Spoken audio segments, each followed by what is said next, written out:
O deserto parecia interminável. O sol, impiedoso, queimava a terra até que a areia se confundia com brasas, e o vento seco soprava como se carregasse consigo o peso das almas que ali haviam tombado. Diante daquela vastidão árida, qualquer homem se sentia pequeno, reduzido a um grão de poeira arrastado pela força do tempo. Era nesse cenário que se desenrolava a história do Oeste selvagem. Não apenas uma terra de promessas, mas um campo de conflitos, onde o silêncio escondia mais do que revelava. Eu o descrevo como quem já viu, de longe, o rastro que homens e cavalos deixaram na terra seca. Um rastro que não se apaga facilmente, pois cada pegada, cada cinza de fogueira extinta, carrega a marca de vidas disputando espaço em uma terra que nunca pertenceu a ninguém e, ao mesmo tempo, pertencia a todos. Ao norte, erguiam-se aldeias Apache, espalhadas entre montanhas e vales estreitos. Ali, o som era outro.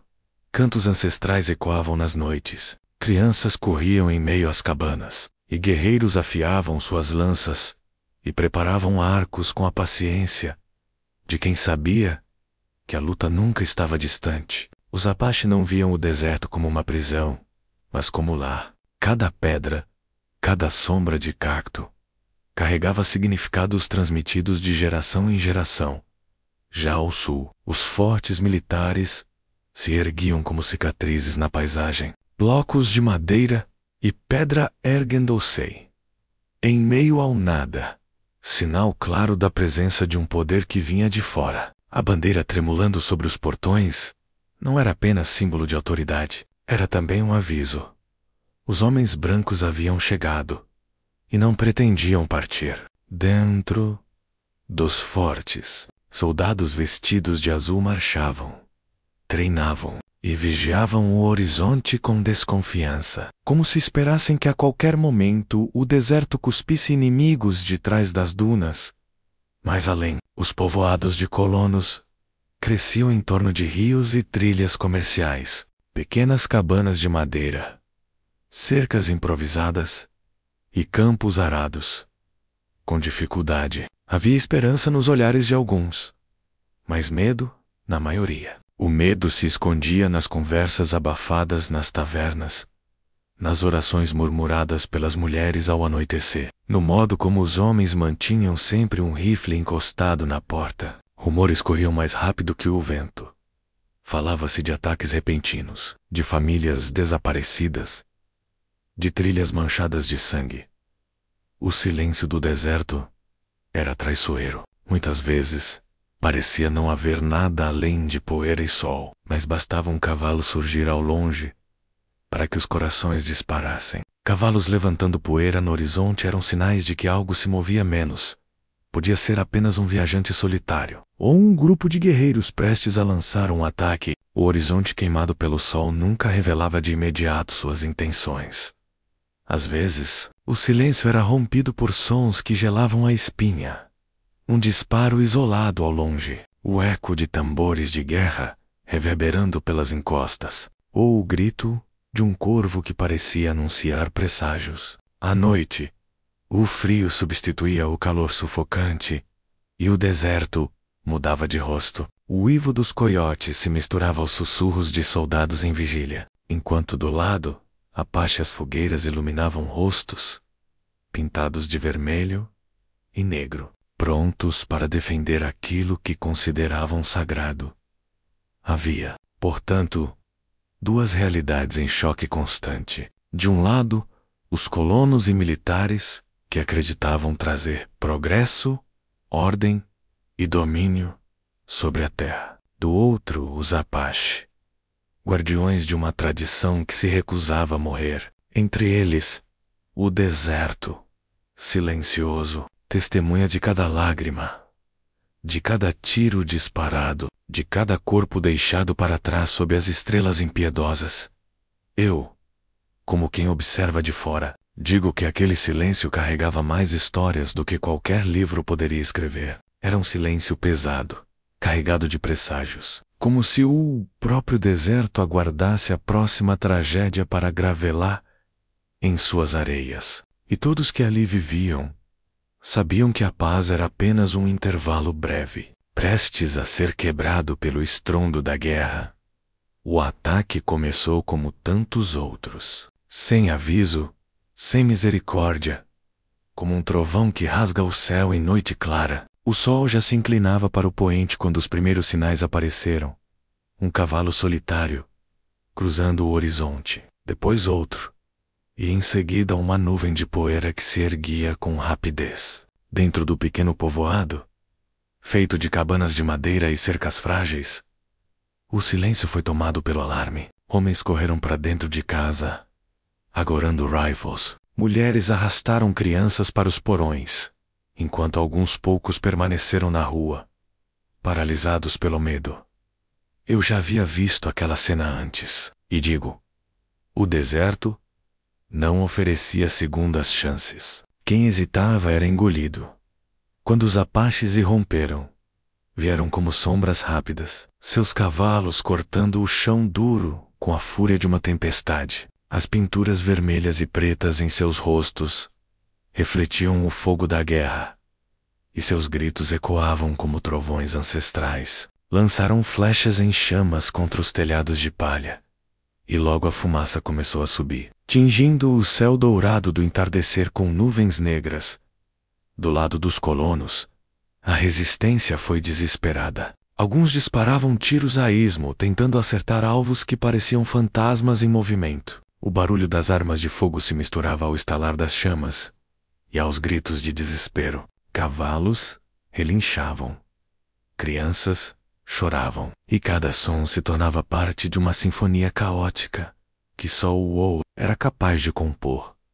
Mas não se tratava apenas de violência cega. Para os Apaches, cada ataque era estratégia. Era sobrevivência. Eles sabiam que o cerco dos militares se fechava a cada dia, que mais terras eram tomadas e mais de seu povo era forçado à fome. O ataque àquele povoado não era apenas vingança, era uma mensagem, um lembrete de que o deserto ainda tinha donos, de que os invasores pagariam por cada passo dado em solo sagrado. Eu, como narrador, não poderia ignorar as duas verdades que se chocavam naquele momento. Nos olhos dos colonos, via-se o pavor de quem temia perder o pouco que havia conquistado.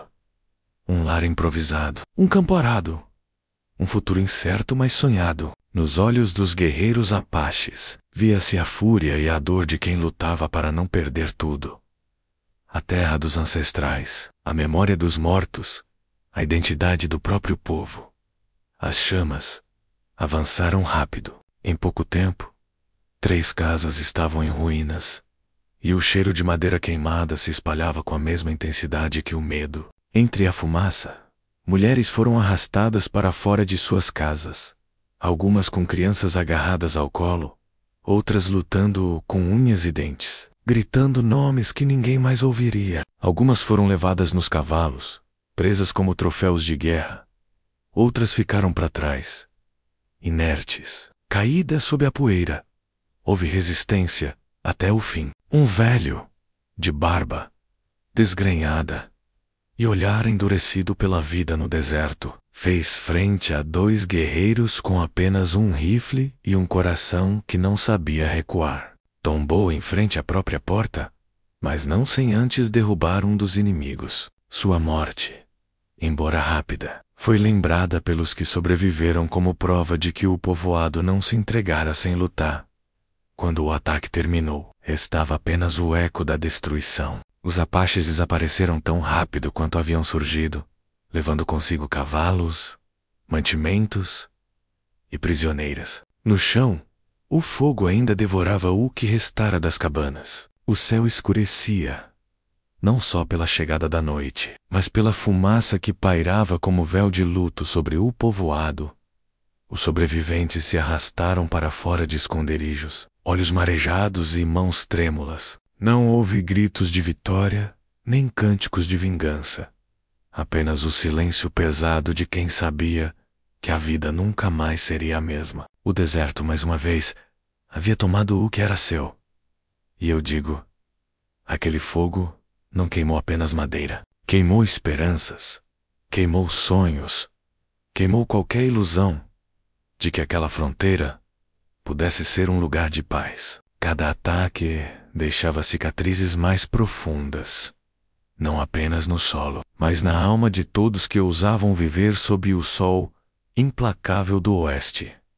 As mulheres levadas no ataque não eram apenas prisioneiras, eram testemunhas vivas de um choque entre mundos que não se compreendiam. O caminho até a aldeia Apache foi marcado por silêncio forçado e lágrimas contidas. Montadas à força em cavalos, algumas mantinham os olhos fixos no horizonte, como se ainda acreditassem que alguém viria resgatá-las. Outras não conseguiam conter o pranto, chorando baixo, tentando acalmar crianças que se agarravam a elas como náufragos em alto mar. Eu já havia visto esse cortejo antes, sempre igual. Guerreiros endurecidos, rostos pintados com traços de guerra, e entre eles, figuras frágeis, deslocadas, com vestidos rasgados pelo deserto e o olhar perdido entre poeira e medo. O sol, indiferente, queimava a todos por igual.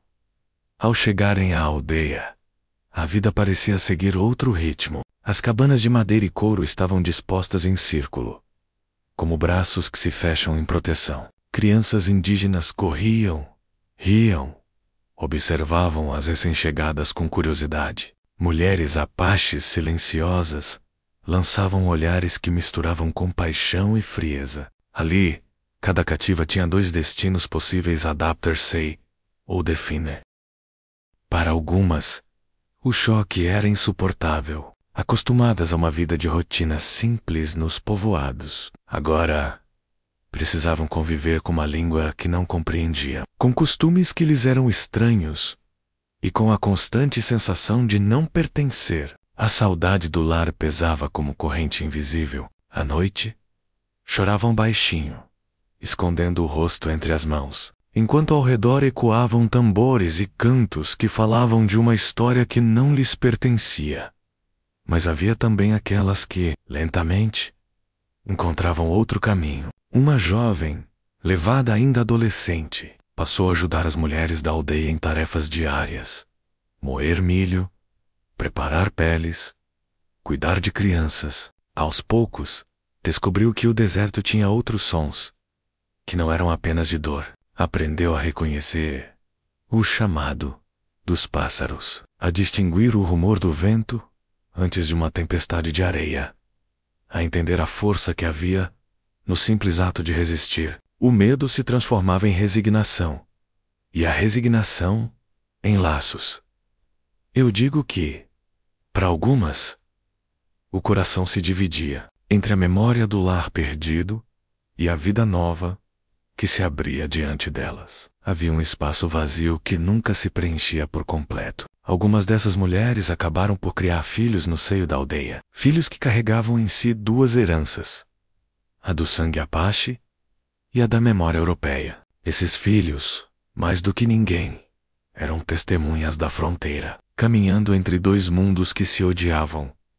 Outras, porém, jamais aceitaram. Houve quem tentasse fugir, cruzando o deserto na escuridão da noite, guiada apenas pelas estrelas. Poucas conseguiam. A maioria era trazida de volta, exausta, ferida, castigada pela dureza da jornada. Cada fracasso deixava mais claro que a liberdade era uma miragem distante, como a água ilusória que dança no horizonte.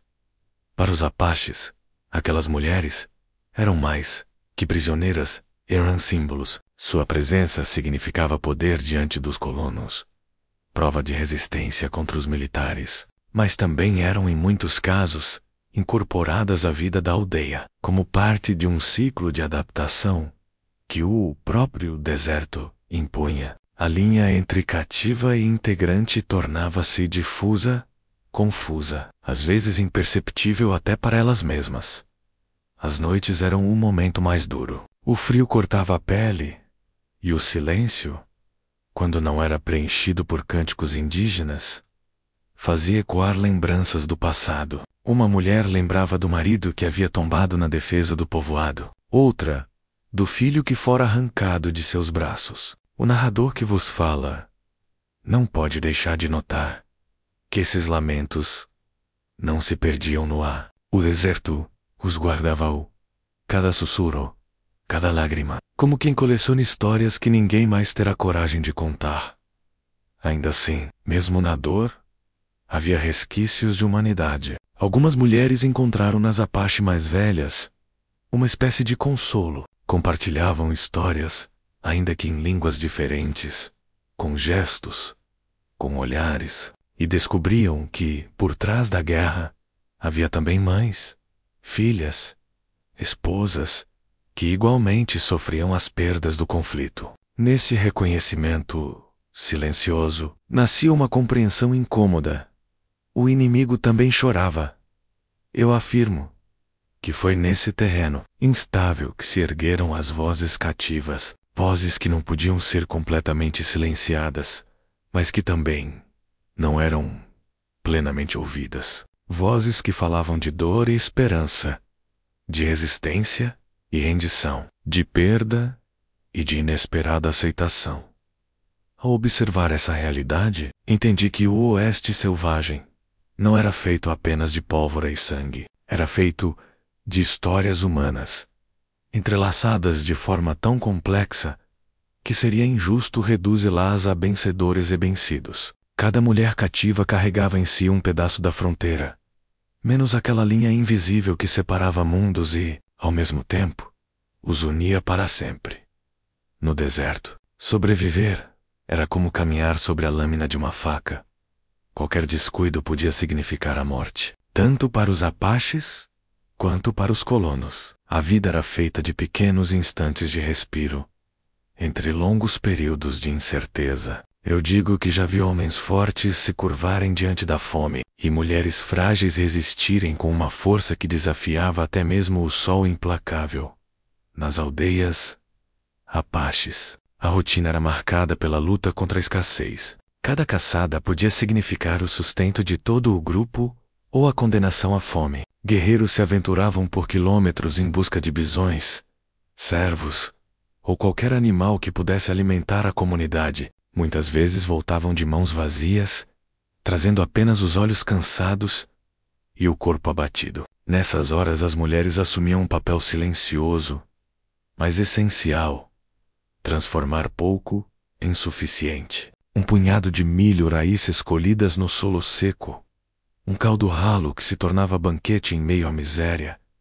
As cativas, inseridas nesse cotidiano, aprendiam rapidamente que o deserto não perdoava. Algumas se adaptavam, ajudando na coleta de água em poços distantes, no preparo das peles para roupas e abrigos. Outras resistiam, recusando-se a aceitar aquele destino, mas descobriam que até a recusa exigia disciplina.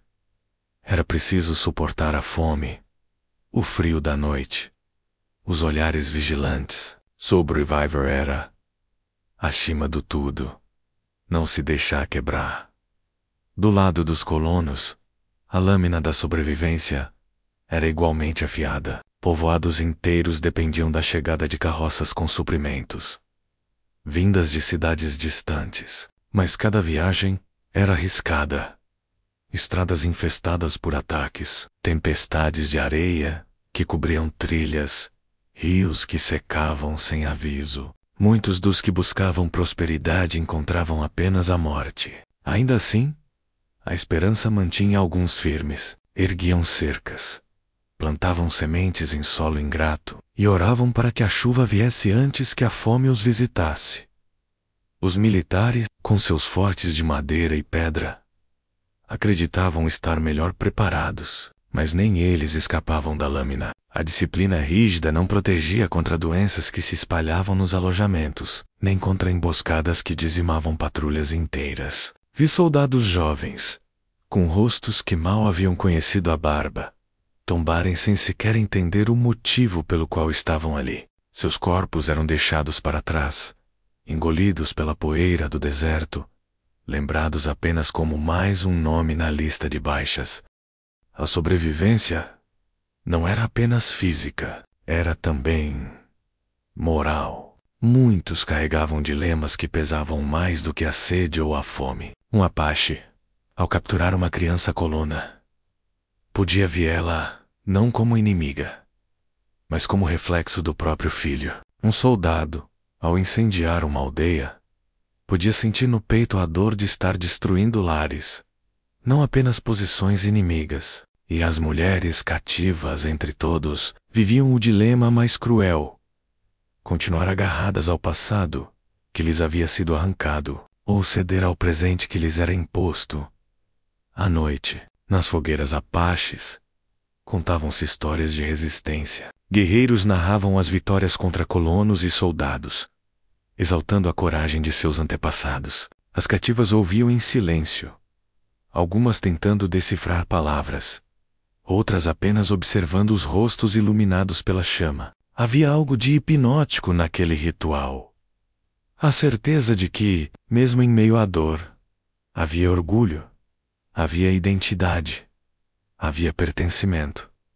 Nos povoados, ao redor das lareiras, colonos faziam o mesmo. Relembravam a terra natal, as cidades distantes, as promessas de um futuro melhor que os havia trazido até ali. Cantavam hinos religiosos, oravam em uníssono, tentando encontrar forças em um Deus que parecia, muitas vezes, tão distante quanto a chuva. Eu digo que a lâmina da sobrevivência cortava a todos, sem distinção. Ninguém escapava de suas bordas afiadas. A cada ataque, a cada emboscada, a cada inverno rigoroso, vidas eram ceifadas. Mas também a cada gesto de solidariedade, a cada pequena vitória contra a fome ou o medo, a lâmina se tornava um pouco menos cruel. No entanto, era impossível ignorar que o fio se tornava mais afiado a cada dia. O cerco militar se fechava. Os colonos avançavam com suas carroças, e os apaches, acuados, precisavam lutar mais ferozmente para defender o que restava de suas terras. O deserto, silencioso, observava. Para ele, não importava quem vencesse ou perdesse. A areia engoliria a todos, cedo ou tarde. E foi assim, nesse equilíbrio instável entre vida e morte, que a história seguiu. Homens, mulheres e crianças caminhavam sobre a lâmina da sobrevivência, sabendo que qualquer passo em falso poderia ser o último. O deserto não esquece. Cada gota de sangue derramado, cada grito abafado pela poeira, permanecia impregnado nas areias, como cicatrizes eternas. E quando a guerra entre apaches, colonos e militares atingiu o auge, parecia que o próprio solo tremia sob o peso da violência. Eu, que observo de fora, digo que nunca houve vencedores absolutos, menos apenas sobreviventes marcados para sempre. As patrulhas militares aumentaram. Colunas de soldados marchavam pelo deserto, seus uniformes azuis contrastando com o dourado da areia. Carregavam rifles, canhões portáteis e a arrogância de quem acreditava ter a vitória garantida pelo número e pelo poder da pólvora. Mas o deserto era terreno apache, e ali os soldados eram estrangeiros vulneráveis. Emboscadas surgiam de onde menos se esperava, de trás de colinas, entre pedras, no silêncio traiçoeiro da noite. Um disparo certeiro, uma flecha lançada da escuridão, e toda uma fileira desmoronava em pânico. Do lado dos colonos, o medo já não era rumor, era realidade cotidiana. Povoados inteiros foram abandonados, casas deixadas às pressas, plantações queimadas. Famílias que haviam sonhado com prosperidade agora vagavam como espectros, carregando apenas o que podiam levar em carroças desgastadas. O oeste, que lhes fora prometido como terra de abundância, transformara-se em território de dor. Nas aldeias apaches, a tensão também crescia. A cada ataque, a cada vitória, seguiam-se represálias devastadoras. Militares incendiavam cabanas, destruíam colheitas, envenenavam poços. Crianças e anciãos sofriam mais que todos, vítimas de um cerco que não conhecia piedade. Vi mães tentando acalmar filhos famintos com histórias e cânticos, como se a voz pudesse enganar a fome. Vi guerreiros tombarem com o mesmo orgulho com que se erguiam, preferindo a morte à rendição. As mulheres cativas nesse turbilhão tornaram-se símbolos vivos do conflito. Algumas, já adaptadas, recusavam-se a voltar quando havia tentativas de resgate, alegando que sua vida agora pertencia à aldeia. Outras, ao contrário, carregavam no coração o peso da ausência, esperando dia após dia que alguém viesse buscá-las. Mas a verdade cruel era que, para muitas, não havia retorno possível. O lar que conheciam havia sido destruído, e o que restava era sobreviver entre cinzas. A cada batalha, a paisagem mudava. Campos que antes sustentavam a vida transformavam-se em desertos estéreis. Povoados viravam ruínas, e aldeias eram reduzidas a cinzas. O eco da destruição era tão profundo que parecia reverberar não apenas no presente, mas no futuro. Eu digo que o pó do deserto carregava consigo as memórias dessas perdas, como se cada rajada de vento fosse um lamento invisível. Houve um combate, em especial, que ficou gravado na memória dos sobreviventes. Ao amanhecer, soldados cercaram uma grande aldeia Apache. O sol ainda mal havia surgido, e já se ouviam os primeiros disparos. O ataque foi implacável. Cabanas em chamas, gritos ecoando. Guerreiros lutando até o último fôlego. Mulheres e crianças correram em desespero, algumas capturadas, outras caindo sob o peso da violência. Quando a fumaça se dissipou, o chão estava coberto de corpos, e o silêncio que se seguiu foi mais ensurdecedor que qualquer batalha. Os soldados chamaram aquilo de vitória, mas ao olhar os olhos dos que voltaram vivos, percebi que não havia glória, apenas um vazio. Muitos carregavam nos ombros não só o peso das armas, mas o peso das escolhas. Alguns nunca mais dormiram em paz, assombrados pelos rostos que queimaram na memória junto às cabanas incendiadas. E os Apaches, mesmo diante da devastação, não cederam. Recolheram seus mortos, choraram em silêncio e se prepararam para lutar novamente. A cultura que tentavam exterminar encontrava força justamente no sofrimento. Era como fogo, que mesmo apagado, deixa brasas escondidas sob a cinza, prontas para reacender com o vento certo. Eu digo que, nesse ponto da história, já não era mais possível falar de bem contra mal. Eram apenas formas diferentes de dor, refletidas em cada olhar perdido, em cada corpo deixado no deserto. O sangue se misturava à areia, e o pó do oeste se tornava testemunha de uma tragédia coletiva. E assim, enquanto o sol se punha sobre campos queimados e aldeias em ruínas, o deserto permanecia imóvel, guardando em seu silêncio os ecos de sangue e pó que jamais seriam esquecidos.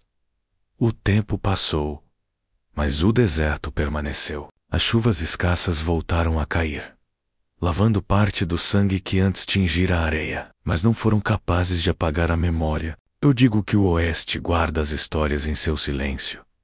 Não há vento, não há noite estrelada, que não carregue consigo o eco do que ali se viveu. As aldeias que um dia se ergueram fortes, cheias de cantos e danças, hoje são apenas restos de cabanas esquecidas. Os fortes militares, outrora símbolos de poder, apodreceram com o tempo, consumidos por cupins e abandonados à poeira. Mesmo os povoados de colonos, que surgiram como promessa de futuro, muitas vezes se reduziram a ruínas, pedaços de madeira marcados pelo sol. O que permanece não são construções, mas cicatrizes invisíveis, menos marcas deixadas em quem sobreviveu e nos descendentes que herdaram essa terra.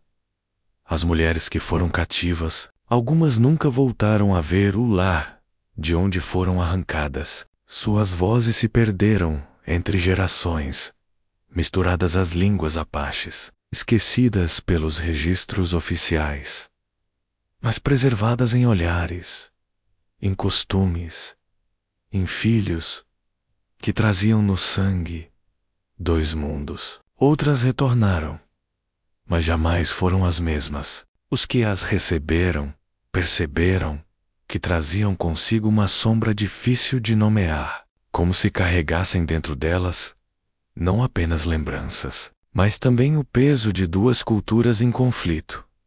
Para os apaches, a luta não terminou. O deserto os moldou em resistência. Suas histórias, contadas ao redor das fogueiras, não falavam apenas de derrotas, mas de orgulho, de terra, de identidade. O que se tentou apagar com ferro e fogo sobreviveu na memória coletiva, transmitida de boca em boca, de geração em geração.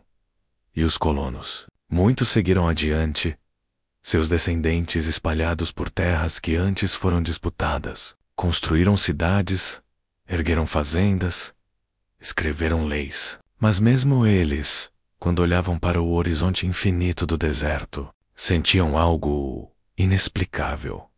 Um peso silencioso, como se a terra recordasse cada passo, cada injustiça, cada morte. Eu digo que não há vencedores na lembrança do deserto. Há apenas ecos de cavalos correndo, de tiros disparados ao longe, de tambores ancestrais que ainda ressoam quando o vento atravessa os vales. O deserto não esquece e tampouco perdoa. Ele apenas observa, eterno, guardando em suas areias as vozes silenciadas que a história oficial tentou calar. Quando o sol se põe sobre essa terra, tingindo o céu de vermelho e dourado, parece que o próprio horizonte se cobre de luto. É nesse momento que percebo: o oeste selvagem não morreu. Ele vive em cada pedra e em cada cacto, em cada lembrança não contada. Vive nos descendentes que ainda carregam, sem talvez compreender, as marcas invisíveis desse choque brutal de culturas. O deserto se lembra menos e nos obriga a lembrar também. Se esta história tocou você, não a deixe se perder no silêncio. Curta este relato, deixe seu comentário e compartilhe sua visão sobre as cicatrizes que a história deixa em todos nós. Inscreva-se para que possamos continuar dando voz às memórias esquecidas, às vozes que nunca puderam ser ouvidas. O oeste selvagem não foi apenas pólvora e poeira, menos foi também humanidade, dor e resistência. E cabe a nós manter vivas essas lembranças,